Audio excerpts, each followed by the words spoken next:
On Chelsea 2, Manchester City 0. What did you make of the game? Well, I thought it was a good game, Eamon. I thought Manchester City were on top in most of the first half. I thought Chelsea looked a little bit nervous, a bit overawed by them. But in the second half, different story altogether. Played really, really well, Chelsea, and deserved to win it over the 90 minutes. Yeah, I mean, I thought they were impressive. I thought Chelsea were impressive, Eamon, you know. Yeah. Had doubts about them, like we all had doubts about them, whether Kante be playing the same position or his proper position, as we would regard as his proper position. Yeah. But overall, the performance was good. Very, very good. Very impressive, Chelsea. Yeah, I mean, the first goal, I thought City, I agree, they dominated, certainly for the first 30 minutes. But the goal was a very, very good goal Chelsea got. They got it in the first half, just on the stroke of half-time, actually. But it did reveal sort of a weakness in the City defence. Walker caught upfield. Very good run by Pedro in behind him. Played it into Hazard, and Hazard cut one back for our friend Kante, who scored a magnificent goal. Yeah. Again, I would question City's ability to defend in that situation. They looked a mess at the back. But they don't always look a mess. No, I'm saying in terms of that particular goal. Any team that loses a goal is going to look a mess. There has to be a fault somewhere along the line. Yeah. And there was a fault. I mean, for example, Sané, left winger, didn't get back with Kante when Kante got into the box. Yeah. But you get that. I mean, every time there's a goal scored, there has to be somebody at fault. Right. And Manchester City are no exception. Every time they lose a goal, there's somebody at fault. Yeah. But if you look back in the season, they haven't lost that many. I mean, I think maybe 2 or 3 more than Liverpool. So they will concede goals. All teams will concede goals. But Chelsea took it. I mean, it depends. If you're a Chelsea fan, they say it was a great goal. They did this, they did that, and Kante got in the box and scored a cracker, which he did. Yeah. From Manchester City's point of view, you always have to look back and say, well, so-and-so was at fault, the other guy was at fault in it. But fair play to Chelsea. Over the 90 minutes, they deserve to win it. Yeah, and interestingly, Liam, somebody that I think we've all had doubts about, everyone has had doubts about, David Luiz, was an important figure in the game. He delivered a long 45-yard pass to Pedro for the first goal. It was a very, very good ball to pick out. And he scored a second goal, unchallenged, from a corner, put it in the back of the net.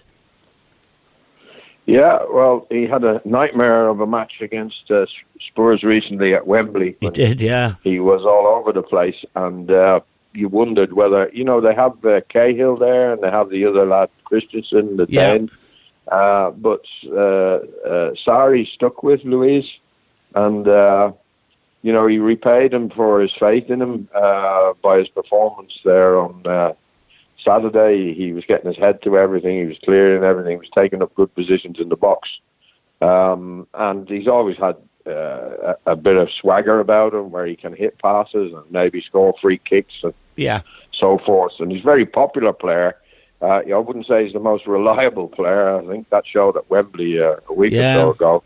But he had one of his good games there on Saturday. And I think it was a good result for the Premiership in all, Eamon. To show that Man City can be stopped, and that if you work it out and you get your tactics right and defend well with concentration and commitment, then you can get a result against them. I think the Champions League has demonstrated they're not bulletproof. No. If you play good football on the break against them, I think Lyon have shown that. Yeah.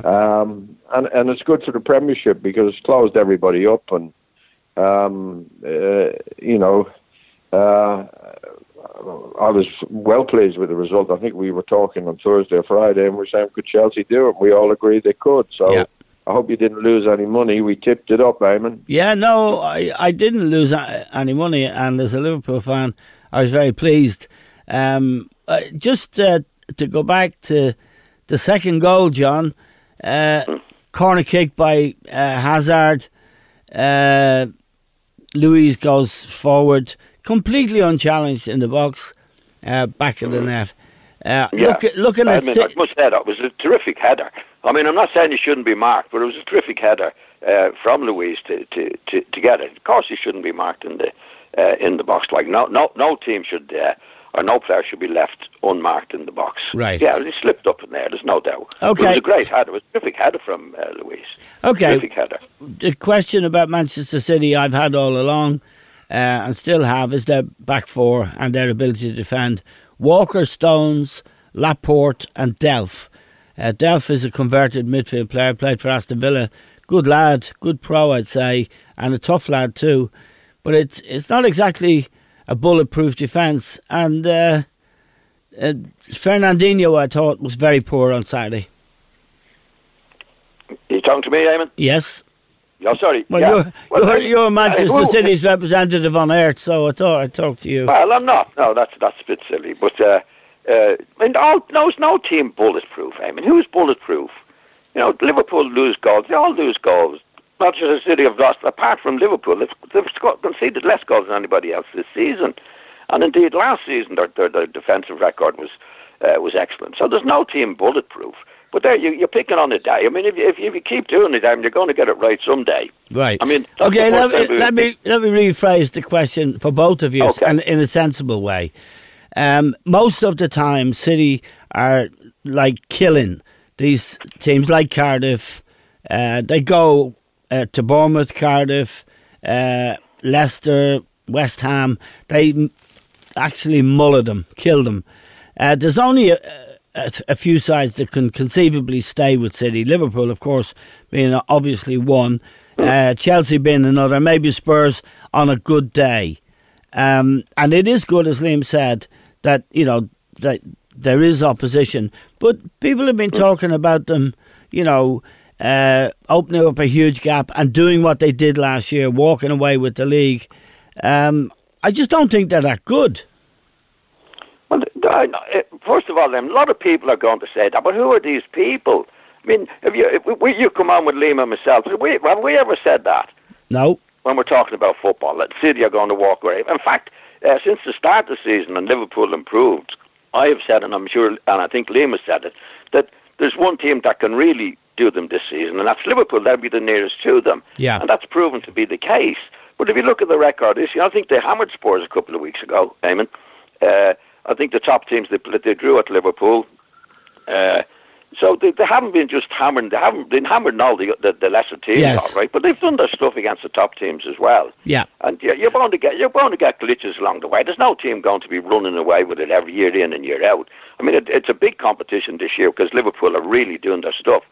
Chelsea have improved. Arsenal have improved. Yeah. So it creates a much better league. There's no doubt about it for everybody's point of view. Yeah, Liam, the idea that, and it was said at the weekend, in fact it was said by Sarri, the Chelsea manager, they're the best team in the world. He said they're the best team in Europe, and by definition, therefore, the best team in the world. But there is a flaw there, and you can get at them. This is, I think, what Chelsea demonstrated at the weekend. Yeah, and Liverpool did last season. I think Lyon have done this year in the Champions League. Yeah, Monaco as well last season. Monaco spectacularly last season. Yeah, you know, but that's the way he plays. You know, I've brought this up a few times. If you look at the amount of goals they score, and the goals they concede, there's a huge difference. You know, they retain the ball, they keep possession of the ball, and they create chances and they create goals. And they are a super team, but I think it's the media that's saying, and I think Sarri was putting a bit more pressure on them by saying that, you know, the best team in Europe and things like that. That's yet to be proved. You know, they've got to do it in Europe. We haven't done it yet.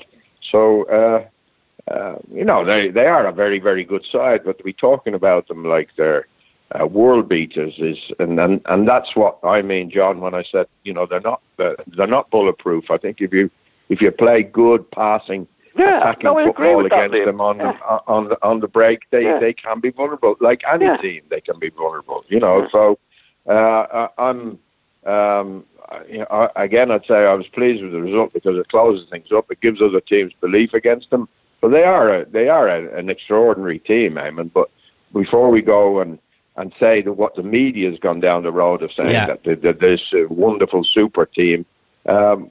that has yet to be proved. And for me, even winning the league this year, with the ability they've got to spend the money they've got, and they can stack their squad out with so many international top class players, they have a big advantage over everybody. But they've really proved themselves. They've got to go and win the Champions League, and I think Guardiola's even come out and said that himself. Yeah, he has. John, just a thought about Aguero and the importance of him in the period where they dominated the game in the first half, and they did dominate it. They got one chance, gilt-edged. It fell to Raheem Sterling. He miskicked it. And I know that you've had your kind of eye on him for a long time. I remember he's clearly a very gifted lad. His pace, he's got his tricks. He does score goals. In fact, he's the leading goal scorer for City this season. But he still, to some extent, frustrates you. You told me when he went to City from Liverpool, you thought that this guy's the real deal and would come on. He has come on, but you still were saying to me on Saturday while we were watching this match that he still frustrates you. It does, Eamon. Yeah, I think he's a lot of ability, but he has scored a fair amount of goals, there's no doubt, and he has come on. But I want to see him being more of a warrior, Eamon. You know, get in there and get it done. I know he's not going to be perfect. Nobody's perfect, but he seems to be easy come, easy go. He's knocked off the ball too easily for my liking. Yeah. And I'm looking for a lot, obviously. I mean, he does his stuff for City, but I'd love to see him getting in there and he's not being knocked off the ball so easily and really cared about it a lot more, Eamon, you know? Right. I think he cares. I think he's actually, if concentration is his thing,